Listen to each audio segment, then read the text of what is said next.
ng kasapatan ng biyaya ng Diyos. Pag-usapan po natin yan sa devotion natin na ito.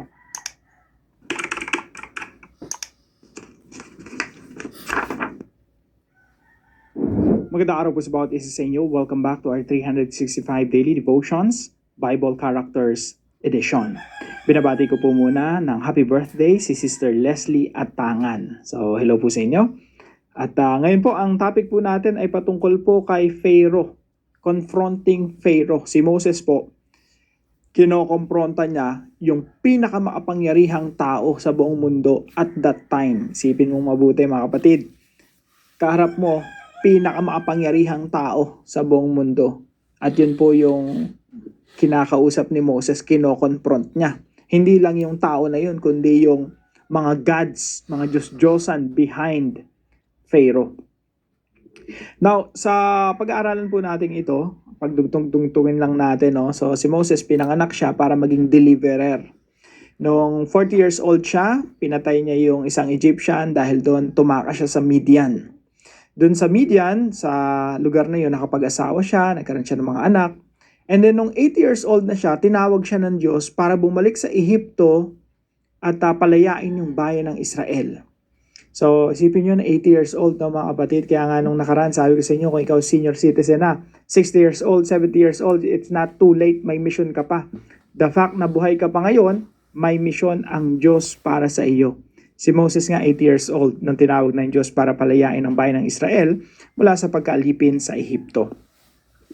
Now, nung pumunta si Moses sa Ehipto, meron siyang back by the power and miracles of God. So, kinompronta niya si Pharaoh. Si Pharaoh napakatigas ng puso. At habang kinokompronta niya, lalong pinapahirapan ni Pharaoh yung bayan ng Israel. Halimbawa po dito sa Exodus chapter 5, the same day Pharaoh gave this order to the slave drivers and overseers in charge of the people. You are no longer to supply the people with straw for making bricks. Let them go and gather their own straw. Mas pahirapan natin yung mga Israelita na yan. But require them to make the same number of bricks as before. Don't reduce the quota. Kung ano yung naiproduce nila dati, ganun pa rin dapat yung naiproduce nila ngayon, even though hindi nyo na sila binibigyan ng straw. So, yung mga bricks po kasi, may mga straw yun sa loob. They are lazy. That's why they are crying out, let us go and sacrifice to our God. Make the work harder for the people so that they keep working and pay no attention to lies. So, yung mga Israelita, lapit kay Moses, Moses, ano bang ginagawa mo sa amin? Lalo kaming nahihirapan habang kinokompronta mo si Pharaoh para mapalayang bayan ng Israel, lalo naman kaming pinahihirapan. And sabi ni Moses sa kanyang panalangin, Moses returned to the Lord and said, why, Lord? Why have you brought trouble on these people? Is this why you sent me? Ever since I went to Pharaoh to speak in your name, he has brought trouble on these people and you have not rescued your people at all. Hindi nyo naman nililigtas yung bayan ninyo. Lalo lang silang nahihirapan pa. Now, ito po yung ilan sa mga katuruan natin ngayong araw. Challenges in life may grow worse and worse. Mga kapatid, ang Kristiyanong pamumuhay, hindi yan, madali. Sometimes nga, pahirap pa ng pahirap. Sometimes nga, palala pa ng palala yung sitwasyon natin. Isipin niyo po yung panahon ng nila Moses at nung panahon na gusto ng Diyos na palayain yung bayan ng Israel. Nandun sila sa edge of freedom. Pero dun sa edge of freedom na yon, kumbaga, konti na lang lalaya na sila Pero pahirap pa ng pahirap yung sitwasyon nila. So, challenges in life may grow worse and worse. Alam niyo po, walang iniwan niyan sa isang babae na buntis, tapos manganganak na. Habang papalapit yung panganganak, pasakit ng pasakit, pahirap ng pahirap. Pero, yun yung panahon na iluluwal mo na yung iyong sanggol, tapos mapupuno yung puso mo ng kaligayahan. Kasi, kumbaga freedom na yun, nakalabas ng iyong anak. So, yung Israel during this time, para silang pinapanganak. Habang palapit yung araw ng kanilang kalayaan, pahirap ng pahirap yung kanilang sitwasyon. So, sa atin din mga buhay mga kapatid, habang pahirap ng pahirap, isipin nyo, may magandang plano ang Diyos. At kailangan lang nating magtiyaga, magtiis, at antayin ang pagkilos ng Diyos sa ating mga buhay. Challenges in life may grow worse and worse. Now, pangalawa po, God's grace will prove to be greater and greater. Yes, totoo. Marami tayong mga problema sa buhay, marami tayong mga pagsubok sa buhay, minsan pahirap ng pahirap. Pero tandaan natin mga kapatid, yung pahirap na buhay natin, kung yun man ang dinadanas natin ngayon, tandaan nyo, meron niyang kaakibat na biyaya ng Diyos na always greater, always bigger than our situation. Alam niyo po ba ano nangyayari dito sa bayan ng Israel nung unang panahon? Habang kinakausap ni Moses si Pharaoh, at kada sasabihin ni Pharaoh, no, kada tatanggi si Pharaoh, kada papahirapan niya yung bayan ng Israel, yung Diyos nagpapadala ng salot sa Ehipto. Mga miracles. Hanggang sa, mapuno yung, makompleto yung 10 salot. Parang ganito po yan mga kapatid, tingnan niyo po ito. Ito po yung 10 salot na dinanas ng mga Egyptians. Blood, frog, gnats, flies, pestilence, boils, hailstorm, locust, darkness, and death of the firstborns.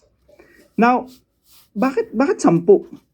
Bakit ganito yung ka-specific yung mga salot na pinapadala ng Diyos? Alam niyo po, during that time, yung Diyos nila, for example, yung Nile, yung Nile River na yan, merong God na nakatoka dyan. So, ang ginawa ng Diyos, ginawa niyang dugo para ipakita talaga sa kanila. Isipin niyo parang may showdown of the gods. At sinasabi ni Yahweh, I am the most powerful. Your gods are nothing. So, tinan niyo, walang nagawa yung Diyos ng Nile. Ginawa akong dugo, pero hindi nakapalag yung Diyos niyo. Frogs, gnats, flies, lahat yan may kinalaman sa mga Diyos-Diyosan ng Ehipto. Hanggang sa, for example, tong darkness. Nagkaroon ng complete darkness sa Egypt. Ano yung china-challenge ni Lord? China-challenge nila yung isa sa pinakamakapangyarihan nilang Diyos, si Sun God Ra. Yan yung Diyos, yun yung araw, Diyos na araw. At sabi ng Diyos sa kanila, kita nyo, nagdilim sa Ehipto, hindi man lang nakapalagi yung Diyos nyo. And yung panghuli po, kamatayan ng mga firstborn sons, kahit yung anak ni Pharaoh, kahit yung mga healer nila ng mga Diyos, walang nagawa. Kahit si Pharaoh mismo na tinuturing nilang Diyos, hindi naprotektahan yung kanyang anak. So, china-challenge ng Diyos yung gods of Egypt. Kaya sabi po dito sa Exodus chapter 12, verse 12, on that same night, I will pass through Egypt and strike down every firstborn of both people and animals, and I will bring judgment on all the gods of Egypt. Sipin niyo po yan. I will bring judgment on all the gods of Egypt. So, every problems, kahit pahirap pa ng pahirap yung sitwasyon nila, yung grace ng Diyos, yung biyaya ng Diyos, yung kapangyarihan ng Diyos, laging mas malaki doon sa kinakaharap nilang mga pagsubok. Laging mas malawak ang biyaya ng Diyos, kaya umabot ng 10 plague yan eh. God's grace will prove to be greater and greater. At pangatlo po, therefore, our faith must grow stronger and stronger. Habang humihirap yung sitwasyon natin, lumalaki naman na yung biyaya ng Diyos, kaya yung ating pananampalataya dapat mas lalong tumatatag. Our faith must grow stronger and stronger. Kaya mga kapatid, habang tayo dumadanas ng mga pagsubok sa buhay, no? Para tayong mga Israelita, na ganito yung sitwasyon, no? Palala ng palala, dapat lalo pang tumitibay yung ating pananampalataya sa Diyos, kasi lalo nating mawiwitness, masasaksihan ang biyaya ng Diyos. At lagi nating mapapatunayan na ang biyaya ng Diyos ay sapat, kailanman hindi nagkukulang. Paano po natin ito i-apply sa ating mga buhay? Number 1 po, confront what seems impossible to confront.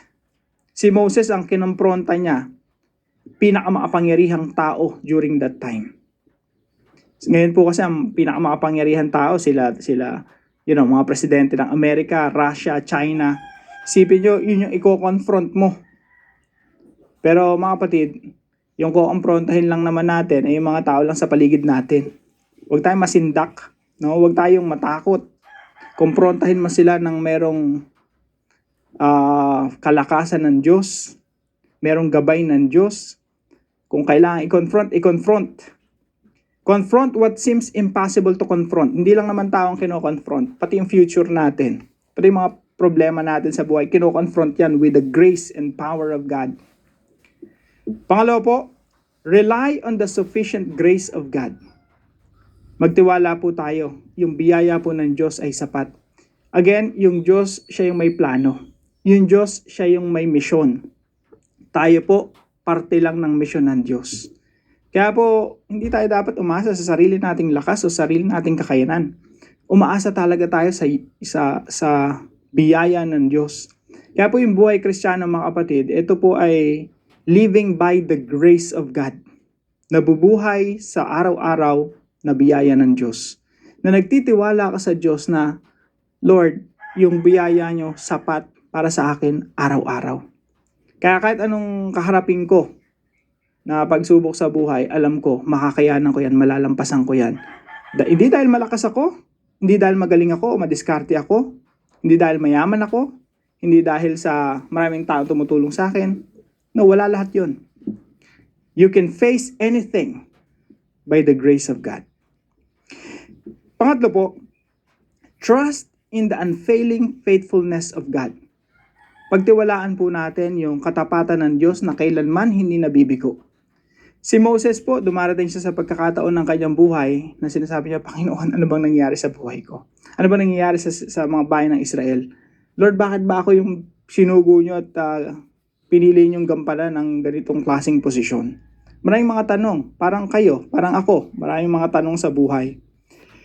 Tingnan niyo po yung panalangin ni Moses dito. Sabi niya, sabi po sa verse 22, Moses returned to the Lord and said, Why, Lord? Ang dami dating bakit sa Panginoon. Lord, bakit? Why have you brought trouble on these people? Minsan, sinisisi pa natin yung Diyos, no? Na parang siya yung may kasalanan. Is this why you sent me? Ito pa yung dahilan kung ba't nandito ako sa ganitong sitwasyon? Mga kapatid, marami tayong mga questions sa Panginoon. Pero tandaan natin, yung katapatan ng Diyos, hindi magbabago yan. Hindi mabibigo yan. Kailangan lang natin mag-antay. Tuparin ng Diyos. At ipakita ng Diyos na yung kanyang mga pangako at yung kanyang katapatan, hindi mabibigo.